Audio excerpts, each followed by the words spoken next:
Today, we're taking the van down to the metal store. We got to pick up a whole bunch of metal for Jeet's bus. Then got to get back to the shop as quick as possible because we got to start welding and working on Jeet's bus. He's been working over the past few days, getting all the LED lights put in, getting the sanding out the floors, and now we're going to start welding up all the sides and getting ready to put the sheet metal up so we can start getting the RV windows. Jeet's working online today, so he's going to be hanging out the house. He's going to help me empty the van real quick, and then I get to go on a really long trip, come back. Hopefully by then he's out of work, then we can start welding. Yeah. Bye, Jeet. You do good at work now. Have fun at school. Would you get back to work?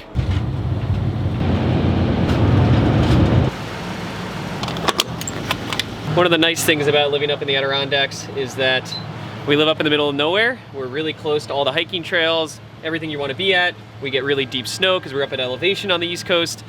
But the negative thing is I gotta drive like an hour and 20 minutes to the nearest metal store. Now that Jeet needs sheet metal, 1x1s, and different types of metal, we have to make a huge run down towards Albany, get all the metal at the superstore, and then drive all the way back up the mountain. So we try to do this like once or twice a year. It's nice to live next to all the outdoor activities you want, but then really negative because everything's about an hour away. Pretty much anything that we decide to do is an hour away.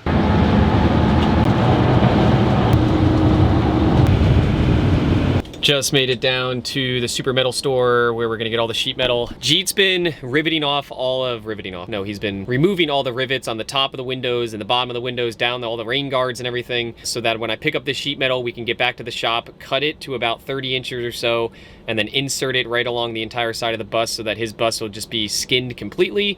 So the other thing I'm gonna be getting is a bunch of tube steel so that we can weld in frames so that the windows have something to mount to and we can cut holes in the sheet metal. But this is gonna be really important to get done before we spray foam. Jeet's got about a month to get spray foam done. I don't know why he scheduled it, because now that he scheduled it, we have a deadline. There's a huge snowstorm coming, so we're about to get like 2 feet of snow. It's gonna start in about 3-4 hours, so I wanna get back up the mountain, unload all this stuff so that we can get snowed in the shop and just spend the rest of the day welding, grinding, and working around with this metal and sheet metal. Hopefully getting his bus as far ahead as possible in this video. I don't no clue how far we're actually gonna get because there's always problems that we find, but you know, we're just gonna try to go at it. I just left the metal store and got all the pricings. I'm gonna share it. Hey Jeet, am I allowed to share the pricings with everyone? That's up to you. Okay, well it's up to you because you're the one who spent the money. Pricings right now, just so people can get an example. 4 sheets of hot rolled steel 16 gauge, $491.92. Some 1x1 by 1/8 inch thick steel. It came out to about $100. Jeet's gonna get his entire bus skinned, all the windows for his RV windows framed, and the back windows are deleted and the roof hatches are deleted. And it's only gonna be about $600, almost $700. So Jeet, that's about all you have to buy. Yeah. I just pulled around back. They just called and said it was all cut and ready. I had them cut it to, I think, 12-foot length. So we're gonna get 3 12-footers, you know, and we should end up with very little waste at that point. Ooh, looks like the back door opened. Yeah, back door definitely just opened. So we're gonna get the 4 sheets, put them down bottom, put the other stuff on top, and then I have one more stop at Home Depot. And hopefully that's everything for the day, and then we should be good to go. Hopefully. Storm comes in like 3 hours.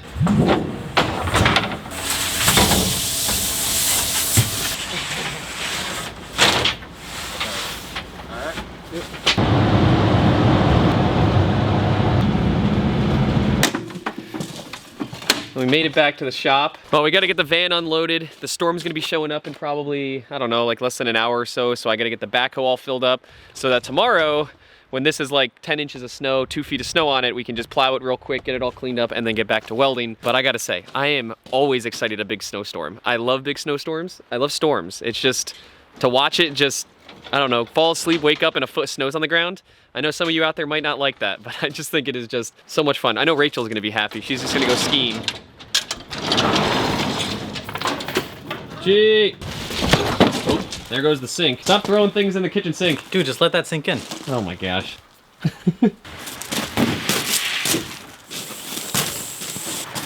Wow, I was not expecting to be that heavy. We got all of our new welding wire, heating elements. We've got our Jeet. We've got all our sheet metal. So at this point, I'm gonna go work on the backhoe. Gotta get the snowblower running.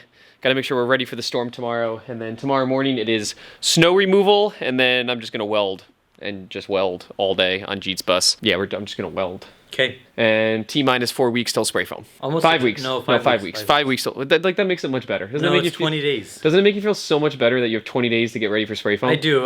Without having a deadline really makes it so much harder. It's okay. It's But now we doable. have to do it by the deadline. Otherwise, the guy will be mad. If we don't do it on the due date, then it's D-Day for us. and it's going to be pretty doo-doo around here because we're going to be in trouble. All right, we got to get these guys in the backhoe for tomorrow.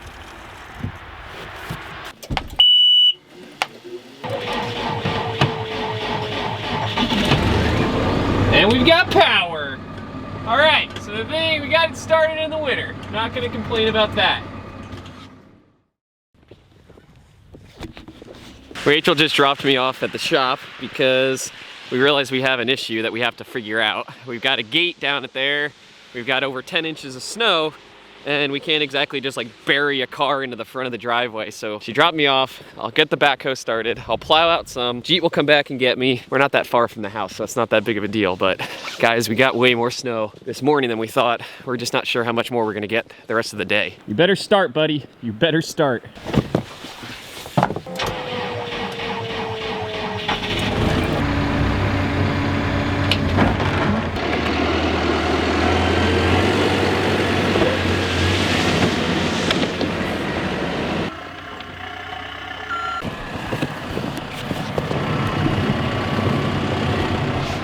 Well, it seems to be working. A little bit harder than just using like a truck plow, but I mean, we're gonna end up with like a good like 3-inch, 4-inch like packed base.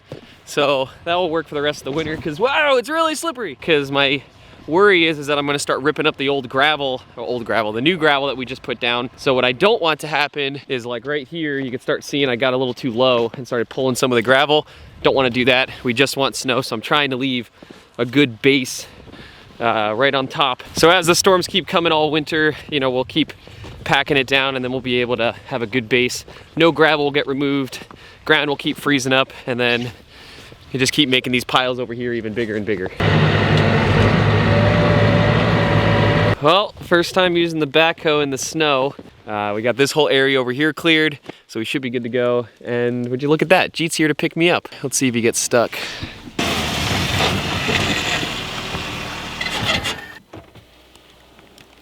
How's it going, Jeet? Let's ride. Dude, let's do donuts. So for the past few days, Jeet and I have been welding up these top lights. We've got all of them actually tacked in. At this point, we've got to be final welded.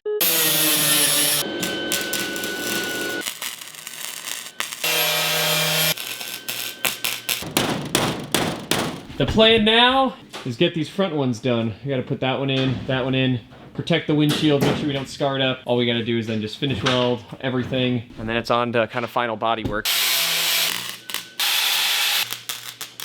What I'm gonna do, since Jeet's not here right now, is take the welder, start in the front of the bus, since remember the goal is to get this thing ready for spray foam within, you know, about a month, and just go through and just weld everything that needs to be welded. The upper marker lights that need to be welded, we got to close up the holes and make new ones. The side of the bus, he's already taken off all the rub guards, so most of this is welded. I'm going to go through and check it all and just give a second look. Weld up all the top stuff, get those finished so that these are going to be ready to go so we can spray foam the inside, and just try to get all this done, because the next thing on his list, after we get all this welded, is going to be putting the subfloor in, and then we want to sheet metal these sides so that we can start getting welding for where his RV windows are going to go in. So at this point, it's trying to just get some of the prep things out of the way so that the next thing on the list would be, you know, the major stuff, the sheet metal, the windows, and T-minus 4 weeks to spray foam. So yeah.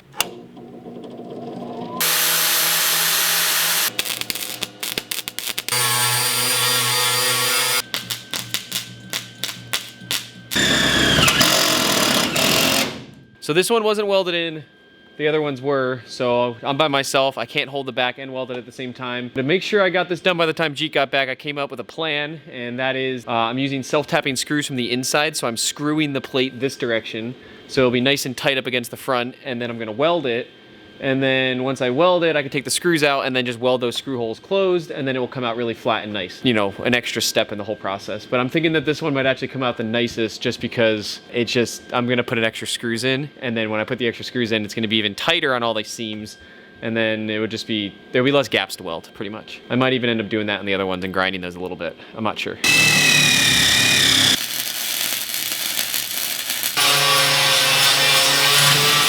So that totally worked. I think that, you know, it's welded and held and tight, and you know, that should work enough for that at this point. Got most of this side kind of checked over and done. So I think now move to the back, get closer to the barrel stove so I'm warmer, and just start working on the back here. Back here I'm gonna have to do the 2 top sides, which are already tacked, but we'll just get them welded a little bit better. Top lights, and then down here I gotta do something about filling in these holes down here where we're gonna eventually put the license plates, and then just move on to this side. It's kind of just more of the same. That's a lot of what these projects are, more of the same.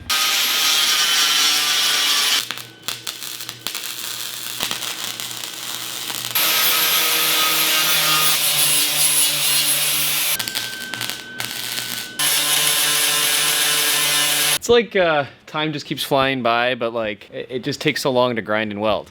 But this one's pretty much done. These are all welded and done.